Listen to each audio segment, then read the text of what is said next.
अस्सलामु अलैकुम प्यारे दोस्तों काबा शरीफ दुनिया की एक ऐसी जगह है जिसके ऊपर से आज तक कोई भी परिंदा नहीं गुजरा है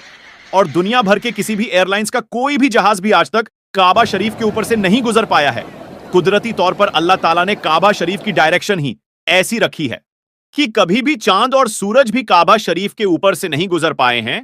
आखिर उसकी ऐसी क्या वजह है कि जिसकी वजह से काबा शरीफ के ऊपर से कोई भी जहाज या परिंदा नहीं गुजर पाता है? और अगर कभी कोई गुजरने की कोशिश भी करता है तो उसको या तो कुदरती तौर पर वहां से धकेल दिया जाता है या फिर वो जलकर तबाह बर्बाद हो जाता है। अल्लाह ताला ने काबा शरीफ में ऐसी क्या खास बात रखी है कि जिसकी वजह से काबा के ऊपर से कोई भी जहाज या परिंदा नहीं गुजर सकता है। आज की इस वीडियो में हम आपको इसी के बारे में जानकारी देने वाले हैं और साथ ही हम आपको यही बताने वाले हैं कि एक बार जब किसी हवाई जहाज ने काबा शरीफ के ऊपर से गुजरने की कोशिश की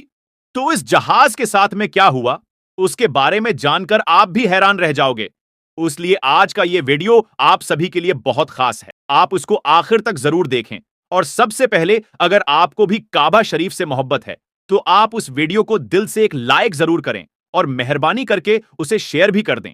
ताकि और भी लोगों के पास यह वीडियो पहुंच सके। तो चलिए दोस्तों शुरू करते हैं। दोस्तों, इस्लाम में मक्का और मदीने को जन्नत का दरवाजा माना गया है, इसलिए हर मुसलमान अपनी जिंदगी में एक बार मक्का और मदीना में जाने की ख्वाहिश जरूर रखता है और काबा शरीफ का तवाफ करना चाहता है, क्योंकि यह वही जगह है जहां पर हज मुकम्मल किया जाता है।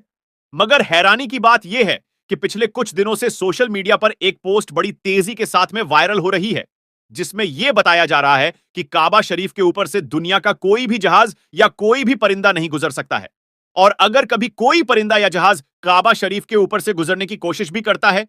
तो उसको या तो कुदरती तौर पर वहां से धकेल दिया जाता है या फिर वो जलकर तबाह बर्बाद हो जाता है। मगर दोस्तों, इस पोस्ट को लेकर कुछ लोगों का कहना है कि यह सरासर गलत और झूठ है। काबा के ऊपर से जहाज भी गुजरता है और परिंदे भी काबे के ऊपर से उड़कर गुजरते हैं, तो उससे कुछ लोग इस पोस्ट को गलत बता रहे हैं। मगर हम आपको बता देते हैं, यह पोस्ट झूठ और गलत नहीं है, बल्कि यह पोस्ट बिल्कुल सच है।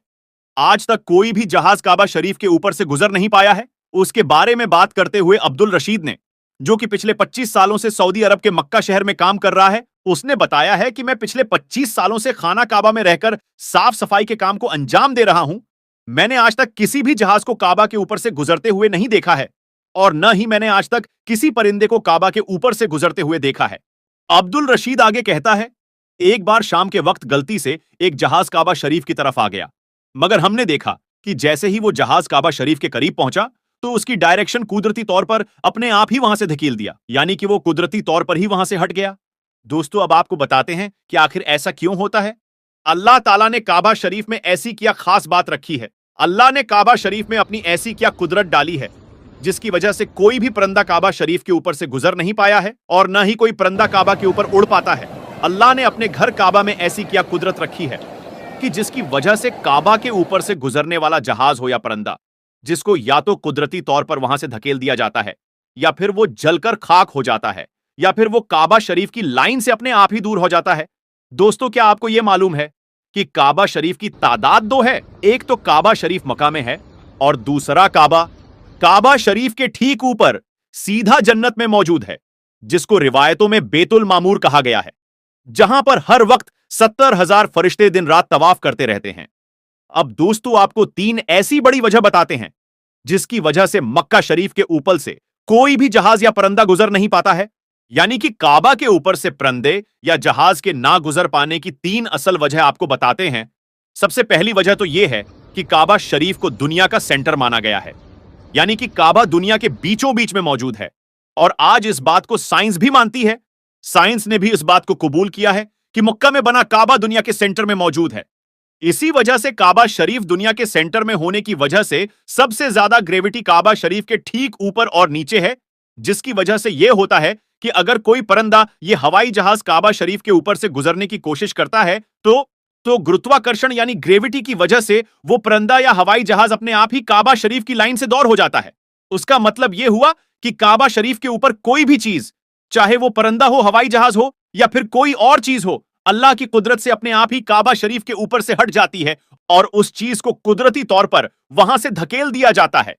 यानी कि उस चीज को अल्लाह की कुदरत से हटा दिया जाता है। यही वजह है कि काबा के ऊपर से कोई भी परिंदा या हवाई जहाज नहीं गुजर पाता है। अगर कभी कोई परिंदा या हवाई जहाज काबा के ऊपर से गुजरने की कोशिश करता है तो या तो उसको वहां से धकेल दिया जाता है या फिर वो जलकर खाक हो जाता है। इस बात को आप ऐसे समझ लीजिए कि अगर हमारे पास में चुंबक है, इस चुंबक के पास अगर किसी लोहे की चीज को लेकर जाते हैं तो वो चुंबक अपने आप ही इस लोहे की चीज को अपनी तरफ खींच लेता है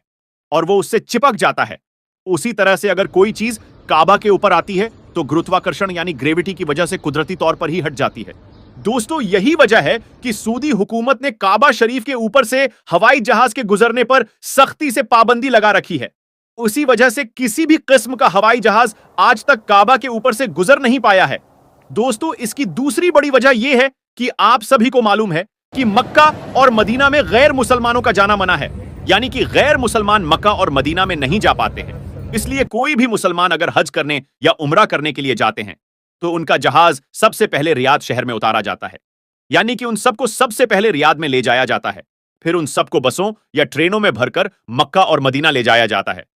क्योंकि अल्लाह पाक ने कुरान पाक में गैर मुसलमानों के लिए पाक सरजमीन मक्का में दाखिल होने पर पाबंदी लगाई गई है। और इसके अलावा भी ऐसी बहुत सी आयतें मौजूद हैं जो ये साबित करती हैं कि गैर मुसलमान मक्का और मदीना में दाखिल नहीं हो सकते हैं। इसलिए किसी भी हवाई जहाज को मक्का की सरजमीन में दाखिल होने से रोका जाता है, क्योंकि हो सकता है किसी हवाई जहाज में कोई गैर मुसलमान भी मौजूद हो और वो गलती से मक्का में दाखिल हो जाए। इसलिए सऊदी हुकूमत ने सख्ती से दुनिया भर की एयरलाइंस पर उसके लिए रोक लगा रखी है, यानी कि तमाम एयरलाइंस के लिए नो फ्लाई जोन करार दिया गया है।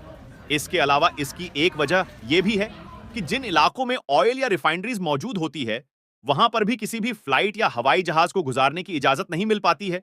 क्योंकि ऐसी जगह पर अगर कभी कोई हवाई जहाज गिर जाए तो फिर आप सोचिए कि वहां पर कितना बड़ा और कितना खौफनाक हादसा हो सकता है और कितना ज्यादा जान और माल का नुकसान हो सकता है। और मक्का शरीफ तो दुनिया की सबसे अहम तरीन जगह है। यही वजह है कि किसी भी हवाई जहाज को काबा शरीफ के ऊपर या करीब भी आने नहीं दिया जाता है, क्योंकि खुदा ना ख्वास्ता अगर कभी कोई भी मुस्लिम या काफिर या फिर कोई दहशतगर्दी के इरादे से किसी हवाई जहाज को हाईजैक करके मस्जिद अल हराम के पास ले जाकर उसको मार दे तो फिर कितना बड़ा नुकसान हो सकता है। इसलिए सऊदी हुकूमत पूरी दुनिया के लिए यह वार्निंग जारी की हुई है कि अगर किसी ने भी काबा के ऊपर से हवाई जहाज गुजारने की कोशिश की तो उसको मिसाइल मारकर फौरन ही तबाह बर्बाद कर दिया जाएगा। तो दोस्तों, इससे मालूम होता है कि सऊदी हुकूमत की वजह से भी किसी भी हवाई जहाज को काबा शरीफ के ऊपर से गुजारने की इजाजत नहीं दी गई है। अगर हकीकी तौर पर देखा जाए तो काबा शरीफ सबसे पाक और मुकद्दस जगह है और यहां पर आकर दुनिया का हर मुसलमान अल्लाह की इबादत में मशगूल हो जाता है। ऐसे में अगर हवाई जहाज वहां से गुजरने लग जाए तो मुसलमानों की इबादत में खलल पैदा होने लग जाएगा। इस वजह से भी काबा के ऊपर से हवाई जहाज को गुजारने की इजाजत नहीं दी गई। याद रखें, अभी तक कोई भी हवाई जहाज काबा शरीफ के ऊपर से ना ही गुजरा है और इंशाअल्लाह ना ही कभी गुजरेगा।